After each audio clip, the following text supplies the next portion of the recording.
A colleague once told me that caregiving was as natural as breathing out and breathing in. And I really have to take issue with that because in my experience, caregiving is a very difficult journey, one that people often aren't prepared for. Caregivers are all around us. They're everywhere. We have folks who have been caring for kids with developmental disabilities for a lifetime. We have people who receive devastating diagnoses. In an instant, the caregiver is born. We live in a world of violence and opioid addiction, and caregivers are just everywhere. In my experience, I've had several significant areas of caregiving. The first was with my daughter, and I didn't identify as a caregiver in the very beginning. But when I was faced with violent behaviors, with her hearing voices, with medication decisions, with being literally a prisoner in my own home because she could not be left alone, I was more than a parent, and I needed to take care of myself in those times. I didn't really know how. The other time is my mother. She acquired dementia. She was quite frail, and I brought her home to live with my husband and I. And I feel very fortunate that I was able to do that. But in the middle of the night, one night, I heard this loud crash, and I woke up and I went running downstairs, and I found her splayed out on the bathroom floor in a lot of pain. I spent 5 days in the hospital, morning to night. I was working from the hospital, and I was trying to manage the rest of my life from the hospital. And the day that I was supposed to take her home, I was kneeling next to her bed, and all around me are interns and doctors and nurses. And I looked up at that doctor and I said, I'm between a rock and a hard place here. I swore I would never put her in a nursing home. But I did. I set up a rehab, and I spent 10 days at that nursing home as well. But in that time, a friend of my mother said, I'm coming down from New Hampshire to visit. And she took one look at me being in that whole situation for days. She put her hands on my shoulders and she said, you need to go home.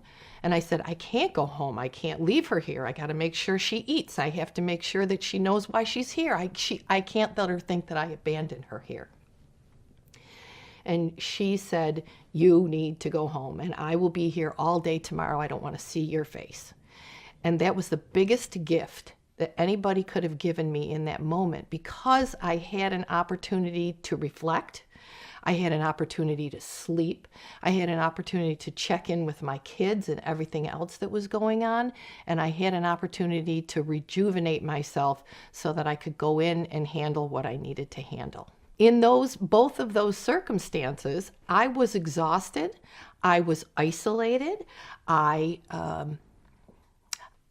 didn't have the information that I needed, and what I needed most of all was respite. And respite simply is a time to get away from the responsibilities of caregiving, to rejuvenate, to rest, and to come back at it fresh so that you can be your best self for your loved one. Caregivers definitely need to say, I need help. But there are things that stand in the way for caregivers. They don't believe that anybody else can do it as well as they can. They don't necessarily have the financial resources to bring somebody into their home. They worry about their loved one not being taken care of. They worry about them being in distress. And so you have to find a way to build relationships with people in your life who can provide respite, whether it's volunteer programs or whether it's through the long-term care system.